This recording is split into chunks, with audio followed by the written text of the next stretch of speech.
Hi, this is Joe again with another review. And previously, I've done a review on the Spider-Man cartoon series, the various versions of Spider-Man in a cartoon format. Because the plan was to do reviews of various Saturday morning cartoon shows, and of course, Spider-Man was one of them. Plus the original plus Spider-Man Amazing Friends and Spider-Man the Animated Series. So I figured do another Saturday morning cartoon series that's been lost and unfortunately forgotten, except for people who post stuff on YouTube, like I do, and they post cartoons of this particular series, and that is the Superfriends, which aired on ABC in various versions from, I think, from 1976 or 77 to about 87, so it ran about like 10 or 11 years. And for a cartoon series, including its various versions, lasting about 11 years on Saturday morning is like lasting 40 years on television. I mean, that's how incredible of a run it had. And also goes to show how popular that particular cartoon was. Don't get this confused with it is based on the same DC Comics superhero characters, but don't get confused with the Cartoon Network show Justice League and Justice League Unlimited. Even though, like I said, it is based on DC Comics superheroes, and it is based almost on the same kind of universe. But this was like at least 30 years before that. Those cartoons on the Cartoon Network, because they did a whole reboot on. And those cartoons were based on this Batman the Animated Series and the Superman Animated Series on the WB Network. So, but this series was its own original thing, and it stands on its own. And of course, nowadays, if you go on YouTube and you look for the Super Friends cartoons, you can say that's lame. The storylines are lame. They always have a beginning, middle, and end. And very few of them are 2-part episodes. Unlike the Justice League, which some cases they would have like a 3-part episode. But in this case, it has just two maybe not even a 2-part. I can't remember a 2-part episode. But the first season that I remember that show had was how late. Well, the Super Friends they had. The main characters, and one thing they do like with the Super Friends cartoon, unlike the Justice League, it didn't have like 5,000 different superhero cartoon characters. The problem they have with the Justice League cartoon is that they have way too many characters to go through, and a lot of the time they didn't even have their own little episode. Unlike the Super Friends show, most of the time, most of the characters have their own little episodes. So that's why I think the Super Friends cartoon is slightly better than the Justice. I mean, I like the Justice League cartoon, but I like the Super Friends because it gives me that little piece of nostalgia of growing up watching this thing. Well, the first season they did have, well, the main characters they had pretty much throughout the whole run. They of course have Superman, Batman, and Robin. Unlike the Justice League cartoon, we just had Batman in it. They had Batman plus Robin. They had the Flash, Apache Chief, which was like the main character. Plus, they also did have one like a samurai character, like a Japanese character. Plus, you also had a black character on there, and they did use the term black in it as a Black Storm or whatever the name of it. I know the character, but I forgot its name. I forgot his name. But those were the main superheroes on there. But of course, occasionally you do have the DC supervillains in there, which we'll eventually get to. But that cartoon was kind of lame because it did have various different kinds of villains that you were used to from the DC Comics universe.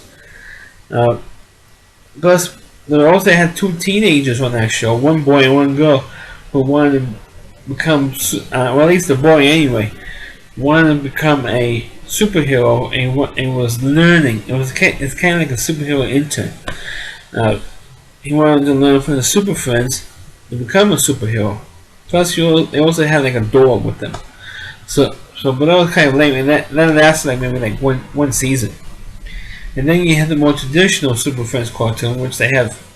Sometimes we have like shorts, 10, well, according with the commercials, about 15-minute short commercials, cartoons. I mean, and sometimes we have like sometimes maybe like a full half-hour cartoons with various scenes. Oh, I also forgot to mention that they did have Aquaman in the Super Friends cartoon as well. So which of course everybody makes fun of that. For some reason, everybody makes fun of that character because it doesn't do anything. But it did have the Aquaman character in there, and I didn't mind it because I kind of liked that character, even though it didn't do very much. Anyway, they did have shorts with, play like a couple of those characters, and will have something to do like with the Aquaman character. They have something with the environment, or get some help stop flooding in a particular city or country, whatever, and he will help with get some sea creatures to help out. That's what Aquaman usually would do in the Super Friends cartoon. But then I remember one particular short where he had kind of like almost a rip-off of the premise of Superman 2, of the live-action Superman 2 cartoon live-action movie, which they have there were 3 villains from Krypton get out of the Phantom Zone and start terrorizing Superman and the world, basically. And of course, he has the same powers as Superman, obviously. But unfortunately, they exposed Superman to red kryptonite, and the exposure aged him. And the only way to reverse the process and get him back to normal was to find blue kryptonite. The only way to do that is from to fly his little Superman spaceship to the remains of the planet Krypton and find blue kryptonite in the area where the planet Krypton used to be. And so, of course, the problem was he had to go through the old-fashioned green kryptonite to get through that. Well, of course, we don't know what happens. He managed to get through that, and he returned to normal, and he fought back the villains and put that back in the Phantom Zone. But one of the better seasons of that, of the Super Friends franchise, was the one particular season where they had, and they did have, I think, like about 12 or 13 episodes, was called the Challenge of the Super Friends, which is one of the main different versions of this franchise. Because they always try to come up with something new, kind of like what they did with Scooby-Doo, the Scooby-Doo cartoon, where they came up with different versions like every couple of years to revamp or reboot the series. Well, Challenge of the Super Friends was very, very good because you had the Justice League of America and the iconic white building versus the Legion of Doom. And of course, towards the end of the Justice League cartoon, they did do that premise. But on this show, Challenge of the Super Friends, you pretty much had about 12 or 13 Super Friends versus about 13 super villains, and they were led by Lex Luthor.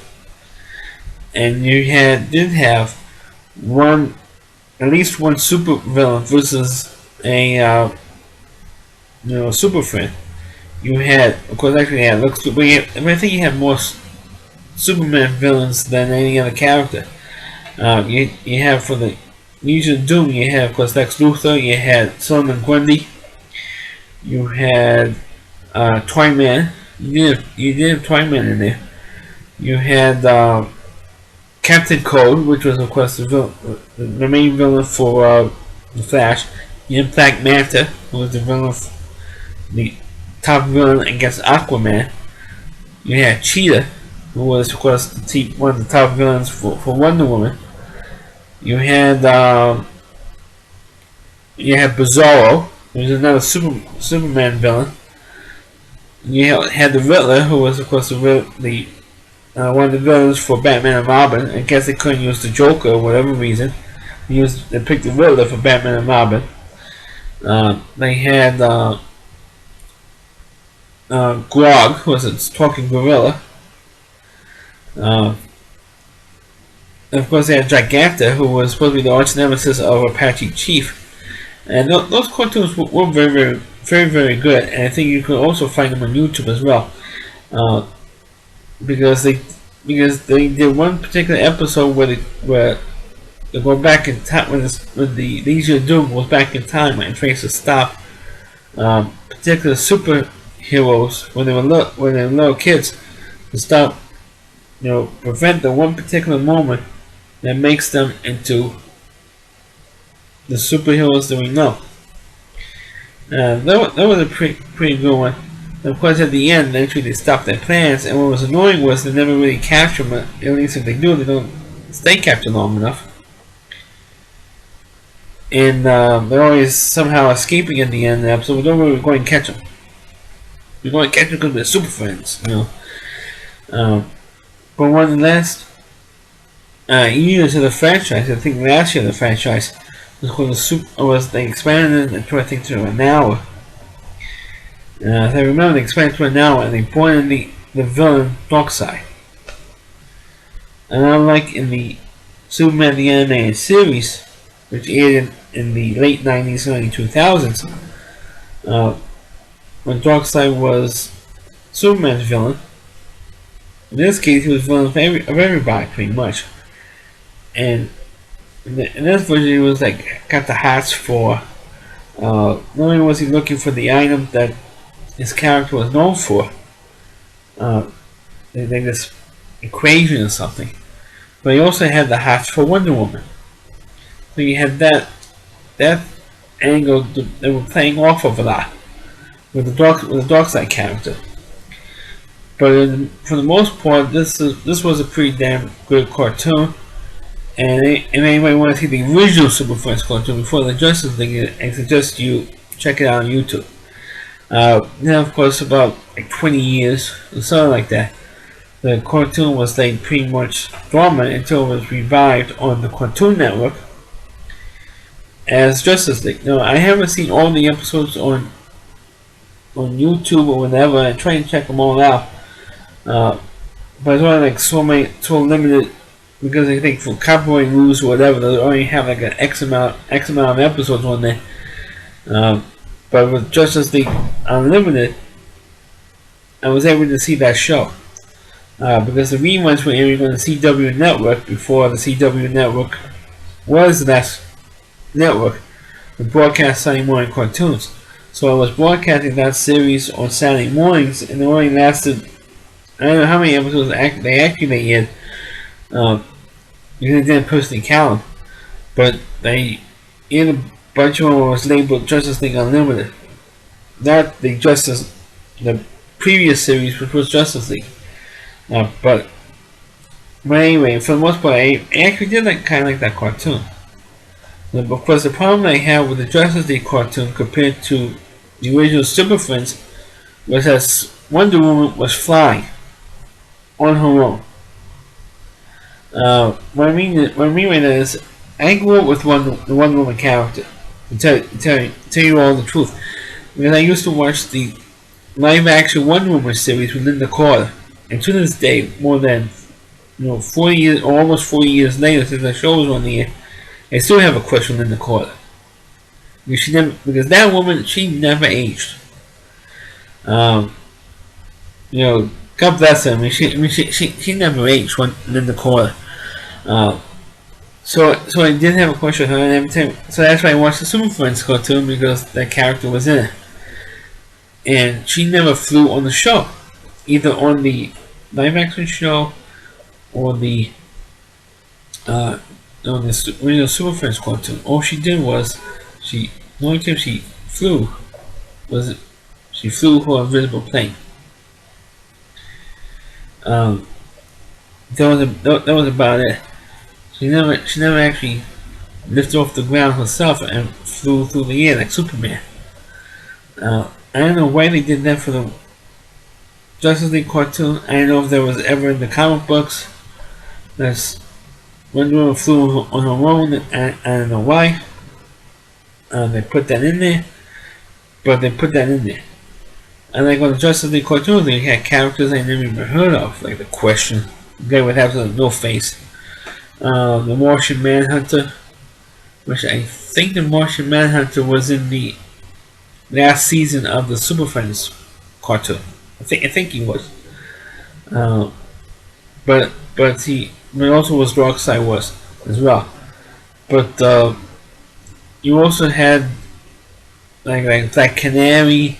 You had uh, Huntress. You had so many other characters that I don't know when these characters were created exactly, but in the mythos of the comics. But in the 70s, you only had like an X amount of characters that they used. At least the most popular characters they used. We didn't even have Green Arrow in the Super Friends cartoons at all. Not to the Justice League cartoons, which was kind of weird because they did have the Green Arrow character at that time, but DC Comics had, so I don't know why they couldn't put him in. I don't know why they couldn't put him in the original Super Friends cartoon. I don't know. But in terms of the cartoon, I still watch those cartoons. Like I mentioned in my Spider-Man cartoon review, there's a piece of nostalgia. Now, unfortunately, kids in this generation forward, in future generations, are not going to go over the. Unfortunately, they're not going to go over these cartoons on regular network TV. I'm talking about ABC, NBC, CBS, Fox, the CW network, or the My Network TV.